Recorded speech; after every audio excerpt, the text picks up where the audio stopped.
¿Cómo preparaba Lincoln sus discursos? Afortunadamente, sabemos la respuesta. Uno de los más famosos discursos de Lincoln es aquel en que declaraba, con visión profética: Una casa dividida contra sí no puede sino caer. Tengo para mí que este gobierno no puede subsistir permanentemente, una mitad esclavo y una mitad libre. Este discurso fue ideado mientras efectuaba su trabajo cotidiano, mientras estaba en la mesa comiendo, mientras caminaba por la calle, mientras ordeñaba la vaca en el establo, mientras hacía su viaje diario a la carnicería y al almacén, vistiendo su vieja esclavina negra a los hombros, mientras al otro lado, su hijito no cesaba de charlar y hacer preguntas. Lincoln seguía caminando, abstraído en sus reflexiones. De vez en cuando, durante este proceso de consideración y procreación, anotaba algunas cosas: fragmentos, frases sueltas en sobres viejos, pedazos de papel, retazos quitados de algún saco de cartón. Cualquier cosa que estuviese a la mano. Estas anotaciones las guardaba luego en el techo de su sombrero de copa y no las volvía a ver hasta que tuviera tiempo de sentarse y ordenarlas. Luego escribía y revisaba el discurso y le daba el pulimiento final para pronunciarlo y publicarlo. Durante los debates de la Junta General, en 1858, el senador Douglas pronunciaba el mismo discurso en todas partes a donde iba. Lincoln, en cambio, seguía estudiando, reflexionando, hasta el punto que, decía él mismo, le resultaba más fácil hacer un discurso nuevo todos los días que repetir uno ya pronunciado. Pocos días antes de trasladarse a la Casa Blanca, cogió un ejemplar de la Constitución más los originales de 3 discursos y se encerró con ellos en un cuartucho sucio y polvoriento de un almacén. Y allí, lejos de toda intromisión, escribió su famoso mensaje inaugural. ¿Cómo preparó Lincoln su célebre discurso de Gettysburg? Se han soltado falsas versiones al respecto. La versión verdadera es fascinante. Cuando la junta que estaba encargada del cementerio de Gettysburg decidió rendir un homenaje de consagración a los soldados que allí reposaban, invitaron a Edward Everett para que pronunciara el discurso principal. Everett había sido ministro de Boston, presidente de la Universidad de Harvard, gobernador de Massachusetts, senador de la Nación, embajador ante el gobierno británico y secretario de Estado. Se le consideraba uno de los oradores más capaces del país. Se fijó el día 25 de octubre de 1863 para la ceremonia. Everett declaró, con mucho tino, que le sería imposible prepararse a tan breve plazo, de modo que se postergó la ceremonia hasta el 19 de noviembre, casi un mes para darle tiempo de prepararse. Los 3 últimos días de este periodo los pasó en Gettysburg, recorriendo el campo de batalla, familiarizándose con cuanto había ocurrido allí. Estos días de meditación y consideración fueron una preparación excelente. Tornó real, en su mente, la batalla. Se enviaron invitaciones para acudir al acto a todos los miembros del Congreso, al presidente de la República y a su gabinete. La mayor parte rechazó la invitación, pero Lincoln, con gran sorpresa de la Junta, informó que concurriría. ¿Le pedirían que hablase? Muchos se opusieron. No tendría tiempo para prepararse. Además, aunque tuviese tiempo, ¿era capaz de hacer un discurso? Desde luego era un buen orador cuando se trataba de un debate sobre la esclavitud, pero nunca había pronunciado un discurso de consagración. Este era un homenaje grave y solemne. No podían correr riesgos. ¿Le pedirían que hablase? Discurrirían desconcertados.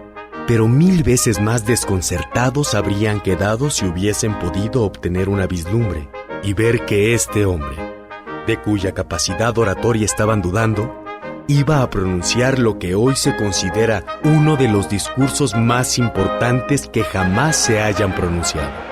15 días antes del acto, enviaron a Lincoln una invitación tardía a que dijese algunas palabras apropiadas. Vaya invitación para un presidente de la República.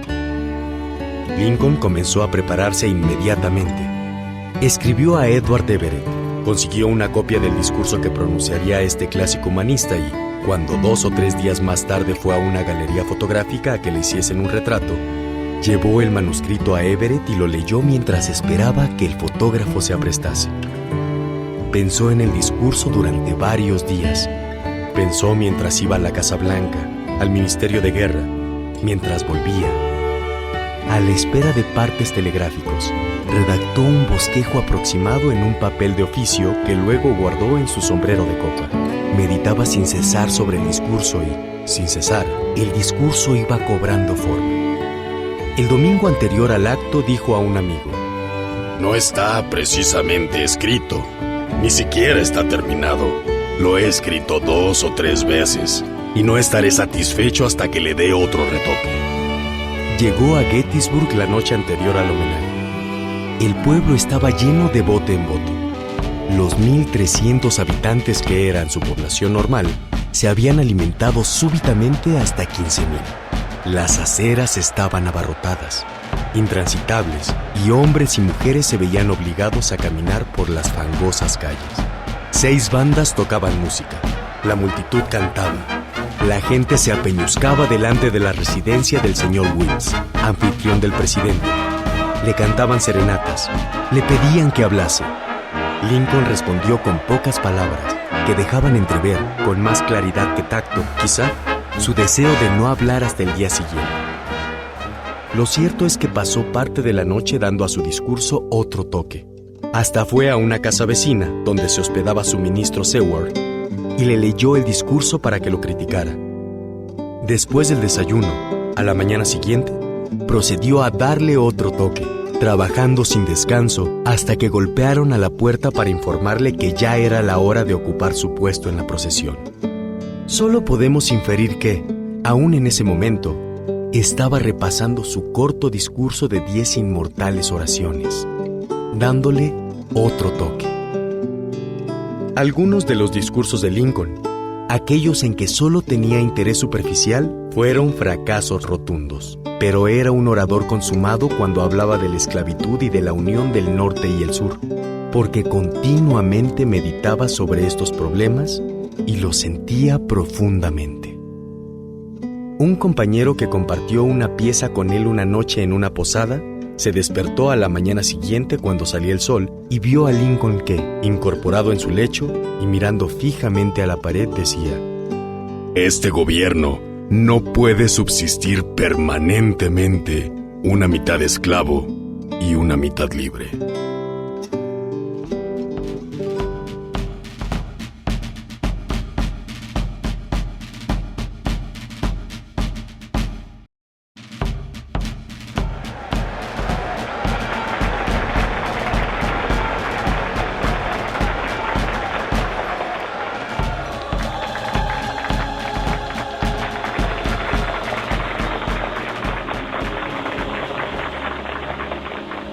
Hace 8 décadas y 7 años, nuestros padres hicieron nacer en este continente una nueva nación, concebida en la libertad y consagrada al principio de que todas las personas son creadas iguales.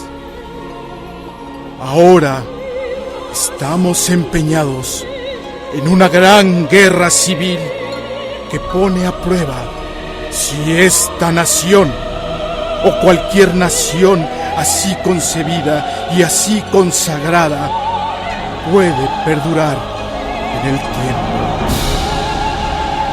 Estamos reunidos en un gran campo de batalla de esa guerra. Hemos venido a consagrar una porción de ese campo como último lugar de descanso para aquellos que dieron aquí sus vidas, para que esta nación pudiera vivir. Es absolutamente correcto y apropiado que hagamos tal cosa. Pero, en un sentido más amplio, nosotros no podemos dedicar, no podemos consagrar, no podemos santificar este terreno. los valientes hombres, vivos y muertos, que lucharon aquí, lo han consagrado ya muy por encima de nuestro pobre poder de añadir o restarle algo. Somos más bien los vivos, los que debemos consagrarnos aquí a la gran tarea que aún resta ante nosotros. Que de estos muertos a los que honramos, tomemos una devoción incrementada a la causa por la que ellos dieron hasta la última medida completa de celo. Que resolvamos aquí firmemente que estos muertos no habrán dado su vida en vano, que esta nación, Dios mediante, tendrá un nuevo nacimiento de libertad, y que el gobierno del pueblo, por el pueblo y para el pueblo, no desaparecerá de la tierra.